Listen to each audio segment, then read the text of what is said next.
काँग्रेसवर नात्यागोत्याचा पक्ष झाल्याचा आरोप करणाऱ्या खासदार अशोक चव्हाण यांनी कार्यकर्त्याला तिकीट देऊन निवडून आणण्याऐवजी स्वतःच्या मुलीला का निवडून आणले याच्या आधी उत्तर द्यावे असा सवाल खासदार रवींद्र चव्हाण यांनी विचारला।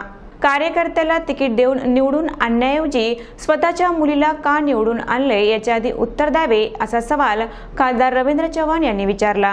काँग्रेस पक्ष फक्त नात्यागोत्याचा पक्ष उरलाय, काँग्रेस नेतृत्वहीन दिशाहीन झाल्याची खोचक टीका अशोक चव्हाण यांनी केली होती। त्याला करार जवाब खासदार रवींद्र चव्हाण यांनी दिला। काँग्रेसच्या मागे अजूनही जनता असल्याचे रवींद्र चव्हाण म्हणाले।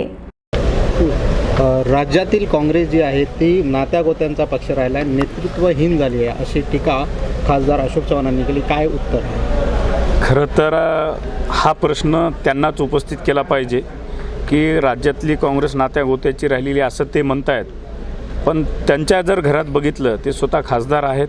भोकर मतदारसंघामधून त्यांनी त्यांच्या मतदारसंघामध्ये एका सामान्य कार्यकर्त्याला तिकीट देऊन निवडून ते आणू शकले असते, कारण ते महाराष्ट्राचे मुख्यमंत्रीपद भूषवलेले नेते आहेत, राज्याचे नेते आहेत, पण त्यांनी त्यांच्या मुलीला उमेदवारी देऊन त्या ठिकाणी त्यांनी आमदार केलेला आहे। त्यामुळं हा प्रश्न त्यांना विचारले तर बरं होईल किंवा नात्यागोत्याचं जास्तीचं राजकारण कोण करत आहे। आणि आज जर भाजपची आपण परिस्थिती बघितलात तर भाजपचे कितीतरी नेते आणि त्यांची मुलं आज वेगळ्या एकाच पक्षात राहून वेगळ्या पदावर त्याच पक्षामध्ये काम करत आहे। चव्हाण साहेबांचा स्वभाव नाही की ते थेट टीका करतील, मात्र अलीकडच्या काळात ते काँग्रेसला विशेषतः ज्याच्यामध्ये त्यांची हयात गेली थेट टीका करतायत। भाजपमध्ये मी पूर्णतः आलो असं दाखवण्याचा त्यांचा प्रयत्न आहे का? काय खरं तर मला वाटते की भाजपवाल्यांनी त्यांची नोंद घ्यावी म्हणून हे असं प्रकार ते करत आहेत। शेवटी भाजप हा मोठा पक्ष आहे, वेगळे संघटना त्याच्यामध्ये काम करत आहेत। आता ते कशासाठी आरोप करतायत माहीत नाही, पण चव्हाण साहेबासारख्या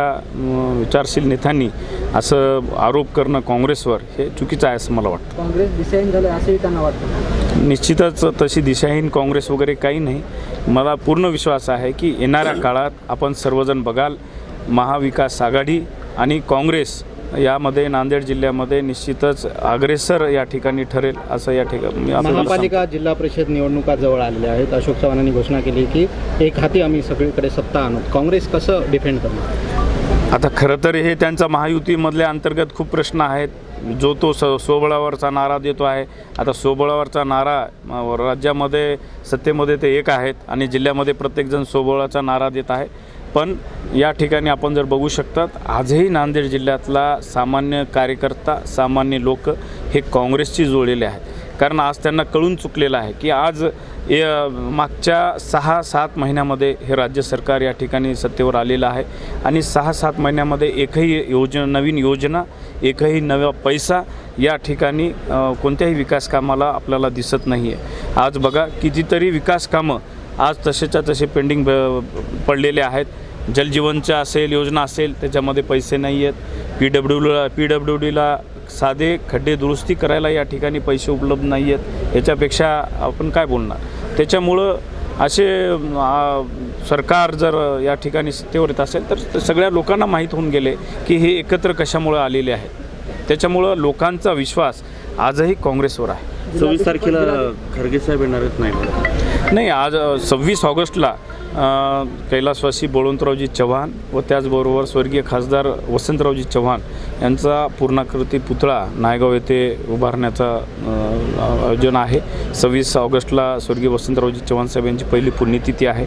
मी कालच मुंबईला माननीय शरद पवार साहेब असतील, माननीय नामदार अजितदादा पवार असतील, माननीय सपकाळ साहेब असतील, ह्या सर्व मंडळीला भेटून माननीय उद्धवजी ठाकरे साहेब यांनाही निमंत्रण दिलेलं आहे।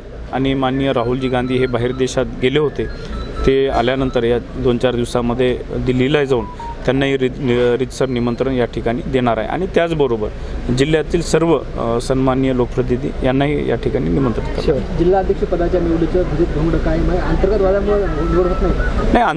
अंतर्गत वादामुळं भिजत घोंगडं पडलं असं म्हणू शकत नाही, कारण जे आमचे कल्याणकाळी निरीक्षक होते इथं येऊन गेलेले आहेत, त्यांचा अहवाल त्यांनी प्रदेशाध्यक्षाकडे देणं होतं, पण त्यांना मध्य प्रदेशमध्ये एका जिल्ह्याचं निरीक्षक पद परत नेमलेलं असल्यामुळं ते मध्य प्रदेशला आहेत। मी कालच त्यांच्याशी माझं बोलणं झालं आणि येणाऱ्या 4-5 दिवसात तोही प्रश्न या ठिकाणी निकाली।